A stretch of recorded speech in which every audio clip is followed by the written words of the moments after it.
Hi everyone, happy Monday. Crystal here. Oh god, look, tell me why I got this knot looking on my forehead, and I think it's that scarf that I wore last night, but it's cool. It's weird, but it's cool. But happy Monday, and I have a quote for today, right? I put it on Facebook immediately, and as I was reading my book, The Best Yes, which I'm going to talk about in a little bit, my quote was, "It is impossible to please everyone. Live life to your standards. Keep God first and be happy." And that's how I wanted to start my Monday morning, because I woke up feeling horrible this morning and my throat was sore. So now I'm still feeling a little under the weather. That's why I'm I can't say that's why I'm looking like this, because I'm always looking like this, but I love it. I love my natural beauty. But I wanted to do this video, which I attempted to try to record yesterday while I was driving, but it just wasn't happening, so I didn't really like how the video came out. But this video is about the frustrations of freedom, and dealing with all the challenges and obstacles that come along with trying to live life to your standards and just be free. And I think the main struggle is knowing when to say yes and when to say no. Of course, that's the end. Those both are the answers that determine, your life. It determines the outcome of anything that you're facing in life. It's like, do I say yes to this or do I say no to this? And it could go many different kind of ways. So, and I'm really learning, because I'm reading, it's backwards, y'all, because of my camera, but I'm reading The Best Yes by Lysa TerKeurst. I don't even know how to say or pronounce her last name, but I actually started following her on Instagram, and then she has an organization called the Proverbs 31 Ministries. Of course, it's about being a Proverbs 31 woman, which all women should strive to be. And if you don't know what I'm talking about, then you need to go read Proverbs 31 in your Bible. Pick it up. The best book out there. But right now, this is what I'm reading. The Best Yes. And when I say this book is a lifesaver, like when I bought this book, it was like my last $20. And I think this book was like $15. Yep, $15.99 from the Christian bookstore, and that was like my last $20 for that at that moment. And I was like, I have to go buy this book.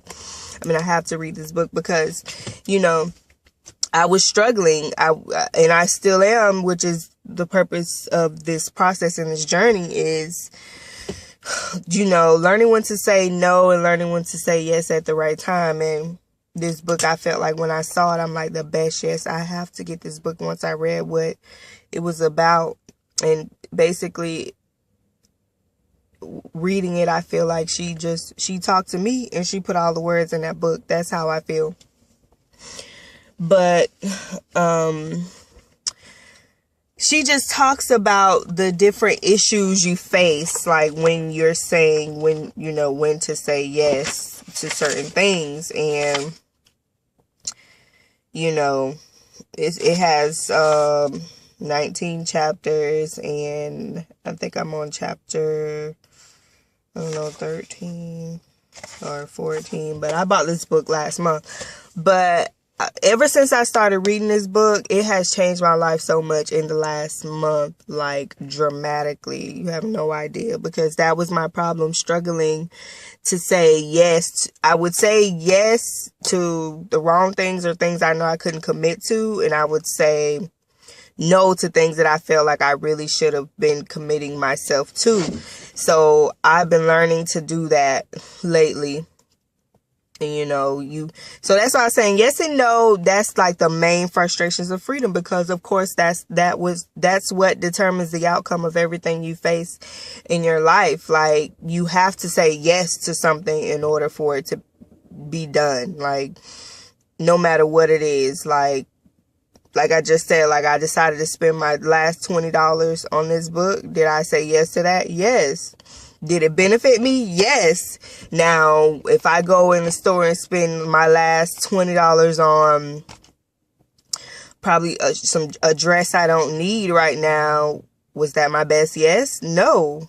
And what's the outcome? Now I have no money and I have to wait until payday or whatever and figure out where money is going to come from because I made the wrong yes choice. So you get where I'm going. Because, like, my whole journey with the whole fear, woman versus freedom, like, it's really Crystal versus freedom. So me saying yes to this, the outcome is good. Now, if I had said no, like I've been doing for a very long time, that I would still be in a situation of feeling stuck and dealing with fear and just feeling like I'm not getting anywhere because I'm saying no. Or you could say yes to doing things for someone that you can't really commit to. Like, somebody come ask you to do something and you can't commit to it, which is in her book. It's like somebody asks you to do something and you can't do it, but because you don't want to disappoint them or lose a relationship or whatever, you say yes, but you can't commit to it. So therefore you're not being honest, and the outcomes it's still probably going to be bad because you're doing something that you really didn't want to do, and you're committing your time to that you really could be committing to other things that are really going to benefit you. So I'm learning that saying no to some things, it's good. If I lose relationships, okay. If I say, yes to some things, you get where I'm going. Like, you have to make that's why it's the best yes. So everything that I have been doing ever since I started reading her book, I always look at it and ask myself, is this the best yes? Is this the best yes? And then she has a chapter where, like, how is it going to affect you, like, mentally, physically, emotionally, spiritually. I'm looking at everything like that now when I'm deciding to say yes to something. And it's a good feeling, but like I said, it's frustrating because I've decided to say yes to myself and getting over fear and pursuing certain things that I've always wanted to do, or just living a life not feeling obligated to others but God.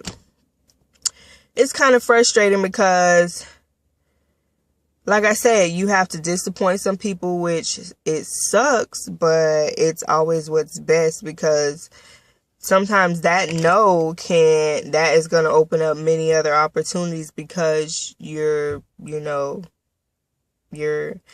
made the best decision. But the first thing I can say is, like, you have to put it in God's hands, which was another frustration for me with dealing with freedom, because a lot of people want to handle things on their own, and I've done that a lot, and I've realized the outcome of trying to handle things on my own, and it didn't work out the way I thought it was. That was nobody but God showing me that to let him handle it. And every time I would try to handle things on my own, it wouldn't come out properly. Now that I'm sitting here thinking about that, like, a lot of things that I tried to pursue that I would say yes to, most of the majority of the outcomes were like, they didn't work out. So I know I'm not the only one out there that's dealing with this, but that's the main frustration, knowing when to say yes and knowing when to say no.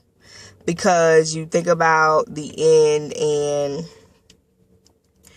sometimes you feel like you don't want to miss out on something, but it might not be the time for it. Just because it may be a good opportunity, it doesn't mean that it's your season. It doesn't mean that it's your time to go into this. So that's why it's very important to put it in God's hands and let him just handle it, and he'll show you the way. Like, now I always pray for wisdom and knowledge and for clarity and guidance, and I always ask God to remove the things that are not supposed to be in my life, or, remove all of things that doesn't align with the purpose he has for my life. And that's how you go along. Like, I feel like I'm finally on a path. At first, I'm like some crazy, for like the past 3 or 4 years, I'm like some crazy woman running through a cornfield and can't find my way out. But I caused that on myself because I was trying to do everything on my own instead of consulting with him first. So I feel like I'm finally out of the cornfield. At least I think I am. You know how a cornfield looks. So I feel like I'm finally out of the cornfield and I'm on the dirt road. So now I'm still in the middle of nowhere on the dirt roads, but I found the path. And now I'm on that dirt road, still between cornfields, and looking for the paved road. And then I feel like once I find that paved road, then there's nothing ahead of me but that big city. So that's where I am right now. But it feels good. Does it feel good to feel like I'm hurting others' feelings? No, it doesn't. But sometimes that's what's necessary, and that's what I've been doing. So that's the frustrations I'm dealing with right now with, pursuing my journey to freedom. But, it's not meant to be easy, because if I wanted it to be easy, then I would just be normal like everybody else and just do the same old normal things. And that's not fun, because even being normal for me and like just trying to follow what everybody else does, that doesn't fit me, like, it just doesn't fit me at all. And I'm just ready to open myself up and be transparent. And I feel like I want to go into ministry. I look at this video and YouTube as a ministry. And yeah, I can be doing what everybody else is doing and doing makeup and stuff like that. And then there's a lot of people on there that's doing what I'm doing, like trying to speak life into others. And I feel like I have something to say. And just like everybody else, I had to tell myself that I'm normal, just like everybody else. I had to just put it in my mind that I am made in God's image, and I look around me and I look at everything that God has created, and I know I can't be a creator like him, but I can create a life that is just as bountiful, because I look at everything that God has provided for us and all the knowledge that he has given flesh, to bring into this world just for us, other people to enjoy. And like right now I'm sitting in a parking lot and like I'm trying to figure out what I want to go eat. So we're blessed because we have so many options to choose from. Like, we make it difficult for ourselves to decide where we want to go eat. Like right now I got Checkers on one side, which I don't need. And then I got, a restaurant that makes some really good food by me. And I got Racetrack and just so many restaurants around me. And God has provided that for me. So if we are made in God's image, then we should feel the same way. The same way that God created, we can create too. You just have to ask God to show you, that if what you're doing is the right way to go. And like in my last 2 videos, I put, you can't experience the end until you begin, which is true. How will you know the outcome? How will you know what to do and what not to do? How will you know to do this better next time, or whatever the case may be? You have to begin first. You have to start. Like, for a long time, I would just think about things that I want to do. I would write about things, write down a whole bunch of goals. Like, I still have my list of goals from, like, oh man, from like probably when I graduated high school. Lists I wrote 5-6 years ago of things that I've wanted to do and I still want to do now, but I was too fearful. Like, I was fearful of the outcome, and then I felt like I had no support around me, and that affected me. I felt like, you'll hear me say this a lot, because I felt like the ones that I felt were closest to me, and I didn't surround myself with a lot of people, but I felt like the ones that were closest to me didn't understand what I was trying to do either. So that kind of affected me too. I was thinking about what they would think, just all kind of stuff. Like, I didn't have many friends in high school, and that plays a big part. But I didn't have many friends in high school, and I ended up losing relationships. I still have my husband, but we went through a lot. But I was just fearful of the outcome, thinking about what others would think, and thinking about, oh, they don't want to do that, and stuff like that. So I would say no to my dreams and my goals and what I really wanted to do in my life. And at that time, that wasn't the right decision to make. And here I am, almost 10 years out of high school, and I'm 27. I'll be 28 in March, and now I'm finally saying yes to me. So everything takes time. Then it's up to you, and you have to make up your mind that it's something that you want to do. So I encourage you to get this book, The Best Yes, which is really good. It has really helped me out, and I hope to meet her one day. That's definitely on my list. I'm bringing that to. I'm speaking that into my life. Like, I'm going to meet her, because God is really blessing her, and to write something like this is really awesome. But learn to say yes, learn to when to say no. And, you have to really think about what you're saying yes to, and think about the end. You have to think about the end and the outcome before you say yes to something, and before you say no. Can you commit to it? Can you commit to it? Who is it going to affect around you? Say if you're married with kids, is it going to affect your lifestyle with your kids? It's all in this book, which is really good. So pursuing that life of freedom, and especially freedom in Christ, and freedom of just being who you are, saying yes and no is definitely the main issues in this journey to freedom. It's going to be stressful, and it's not meant to be easy, but it's going to be well worth it. And as long as you keep God first, that will always be the best yes, to say yes to Christ and let him have full control. So here's to our journey of freedom. And if you are not pursuing freedom in your life, I encourage you to join me,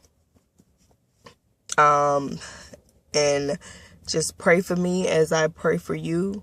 And I wish you the best, and here's to your freedom. Peace.